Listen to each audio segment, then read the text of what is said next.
ખેતર છે પણ વાવણી નથી થઈ શકતી, કૂવો છે પણ પાણી નથી, સૂકા પડેલા ખેતરો, ઢોર ઢાંખર અને દ્રશ્યમાં દેખાઈ રહેલા આ મનુષ્યો, આ સૌ કોઈના ચહેરા પર નિરાશા છે અને નિરાશાનું કારણ છે પાણી. જળ એ જીવન છે, એ તો તમે સૌ જાણતા જ હશો, પણ અહીં જળ વિના જિંદગી દોજખ બની ગઈ છે. ખેડૂતો પાસે જમીન તો છે પણ પાણી વિના વાવણી નથી કરી શકતા. नड़ियाबार में हमारे पानी नु बहुत तकलीफ છે પાણીની. હવે એક કોતળામાં કૂવો છે, તે કૂવાનું પાણી પીવાય નહીં એવું છે, બહુ ખરાબ છે, પણ અમને પીવું પડે. સરકાર નિયમથી અમને પાણીની સુવિધા કરી આપો. હાલ અમારે પીવાના પાણીની બહુ તકલીફ છે. અમારા નડિયાબાર ફળિયામાં મિની ટાંકી પણ આવેલી છે, પણ ઉનાળાના દિવસે પાણીના સ્તર નીચા જતા રહેતા હોય છે. એના કારણે ફળિયાવાળા માણસોને પૂરતું પાણી મળતું નથી.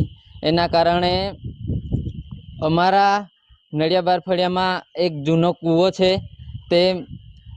એ કૂવાનું પાણી પીવું પડે છે.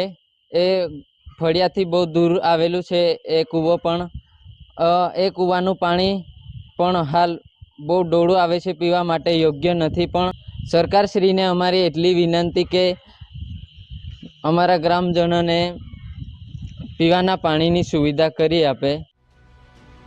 પાણી માટે વલખા મારતા લોકોના આ દ્રશ્ય છે છોટાઉદેપુર જિલ્લાના અંતરિયાળ વિસ્તાર એવા કુંડા ગામે આવેલા નોલિયાબારી ફળિયાના.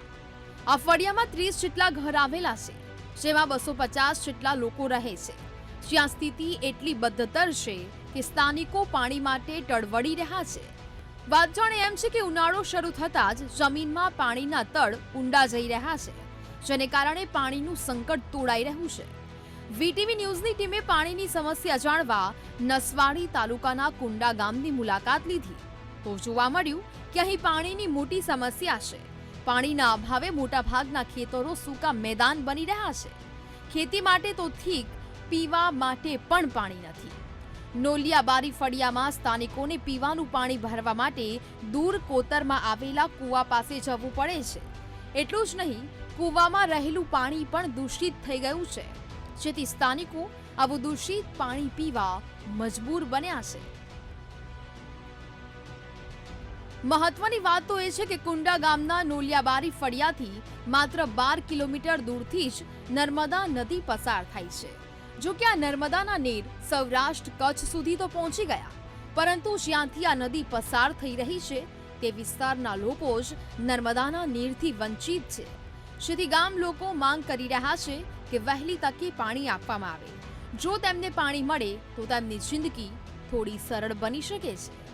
Mahesh Bhil, VTV news, Chhota Udepur.